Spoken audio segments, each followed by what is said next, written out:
राधे राधे, जय श्री कृष्णा फ्रेंड्स। कैसे हैं आप सभी लोग? आशा करती हूँ कि अच्छे होंगे। आज मैं आपको सकट चौथ व्रत कथा सुनाऊंगी। सकट चौथ व्रत करवा चौथ व्रत की तरह ही कठिन होता है। बस अंतर सिर्फ इतना है कि जहाँ करवा चौथ का उपवास महिलाएं पति की लंबी आयु के लिए रखती हैं, तो वही सकट का व्रत संतान की लंबी उम्र के लिए रखा जाता है। ये व्रत हर साल जनवरी महीने में पड़ता है। इस साल सकट व्रत 17 जनवरी यानी आज के दिन रखा जाएगा। इस व्रत में भगवान गणेश और चंद्रदेव की पूजा की जाती है। महिलाएं सुबह से लेकर रात तक भूखी प्यासी रहकर इस व्रत को रखती हैं। शाम में शुभ मुहूर्त में गणेश जी की पूजा के दौरान सकट की पावन कथा पढ़ी जाती है, जिसके बिना ये व्रत अधूरा माना जाता है। इसलिए यहाँ हम आपको सकट व्रत की कथा सुनाएंगे। सकट चौथ व्रत कथा। पौराणिक मान्यताओं के अनुसार एक नगर में एक साहूकार और एक साहूकारनी रहते थे। वे धार्मिक कार्यों को नहीं मानते थे, इस नाते उनकी कोई संतान नहीं थी। एक दिन साहूकारनी अपने पड़ोसी के घर गई। उस दिन सकट चौथ व्रत था। वहाँ पड़ोसन सकट चौथ की पूजा करके कहानी सुना रही थी। साहूकारनी ने पड़ोसन से पूछा, ये तुम किसकी कथा कह रही हो? तब पड़ोसन ने कहा कि आज सकट चौथ का व्रत है, इस नाते कथा सुना रही हूँ। तब साहूकारनी बोली, इस व्रत को करने से क्या होता है? तब पड़ोसन ने उसे बताया कि इसे करने से अन्न, धन, सुहाग और पुत्र रत्न प्राप्ति होती है।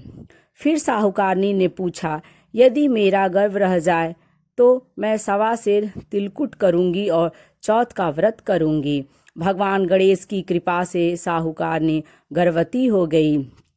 फिर वो बोली कि मुझे लड़का हो जाए तो मैं 2.5 सेर तिलकुट करूंगी। कुछ दिन बाद उसे लड़का ही हुआ।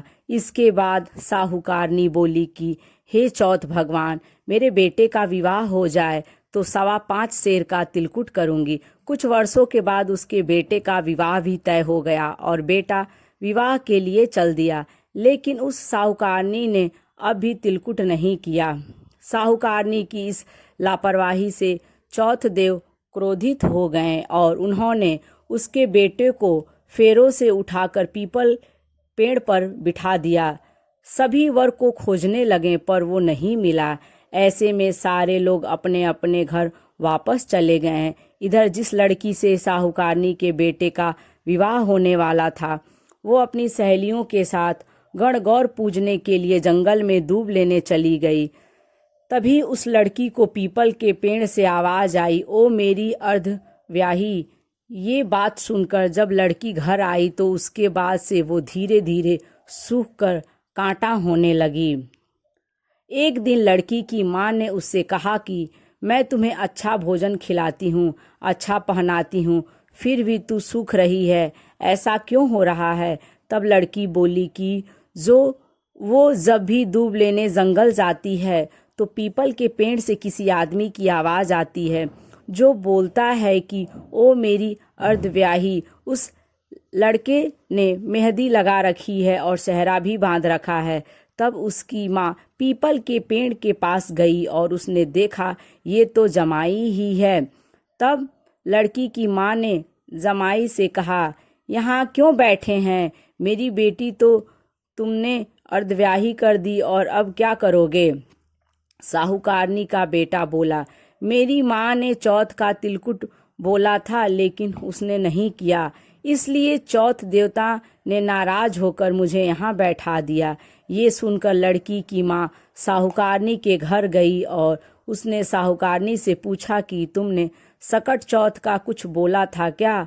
साहूकारनी बोली कि हाँ, मैंने तिलकुट बोला था।